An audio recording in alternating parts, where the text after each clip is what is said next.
মদিনার বাজার দিয়ে নবীজি যাচ্ছেন, নবীজির একটা ওট পছন্দ হয়েছে। তো নবী ওটের মালিকের কাছে গিয়ে জিজ্ঞেস করলেন, ভাইয়া এই ওটটার দাম কত? ওই দামাদামি হলো, নবী সে দামে কিনতে রাজি হলেন, কিন্তু নবীর কাছে তখন অর্থ ছিল না। তখন নবীজি ওনাকে বললেন, আপনি আমাকে ওটটা দেন, আমি এখন গিয়ে আপনার সেই প্রাপ্যটা পাঠিয়ে দিচ্ছি। ওটের মালিক ওনাকে ওটটা দিয়ে দিলেন। আশেপাশে যারা ওটের মালিক ছিল সবাই জিজ্ঞেস করতেছে, এই পাগলা, তুমি কি যাকে ওট দিয়েছো তাকে চিনো? বলে যে না। নাম জানো? বলে যে না। পরিচয় জানো? বলে যে না। ঠিকানা জানো? না।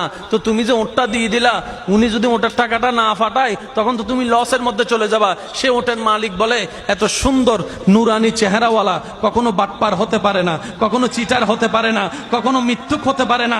ওনার চেহারা দেখেই তো আমি ওট বিক্রি করার আগে মনটাই বিক্রি করে দিয়েছি, মনটাই বিক্রি করে দিয়েছি, মনটাই বিক্রি করে দিয়েছি।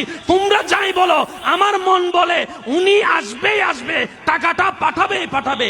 এই কথা বলতে না বলতে কিছুক্ষণ পরে নবীজির একজন সাহাবা এসে বলছেন, একটু আগে একজন ওট নিয়ে গিয়েছেন, কাছ থেকে ওটের মালিকটাকে একটু দেখতে চাই। উনি বলে যে আমার থেকে। তো উনি বললেন, আমাদের নবী আপনার থেকে ওটটা নিয়ে গিয়েছেন, ধরেন ওটের টাকাটাও দিয়েছেন, আপনাদের খাবার জন্য কিছু খেজুরও হাদিয়া পাঠিয়েছেন, খেজুরও হাদিয়া পাঠিয়েছেন। ওই ওটের মালিক বলে, ভাইয়া টাকাটাও রাখেন, খেজুরটাও রাখেন, আগে আমাকে ওনার কাছে নিয়ে যান। আমি ওট বিক্রি করি নাই, আমার দিলটাই বিক্রি করে দিয়েছি। ওনার চেহারা মোবারক দেখে আমার মনটাই পাল্টাই গিয়েছে, আমি কালিমা পড়ে মুসলমান হয়ে যেতে রাজি আছি। সুবহান। जिसका कोई सानी नहीं वो नबी हमारा है, मुस्तफा की अजमत का हद ही ना किनारा है। आशिक बोले, लम याति नजीरु कफी नजरिन मिसले तुना शुद्ध पैदा जाना। চিৎকার দিয়ে বলেন না সুবহান। ওই নবীটা কাদের নবী? হয় নাই, সবার আওয়াজ বলেন, ওই নবীটা কাদের নবী?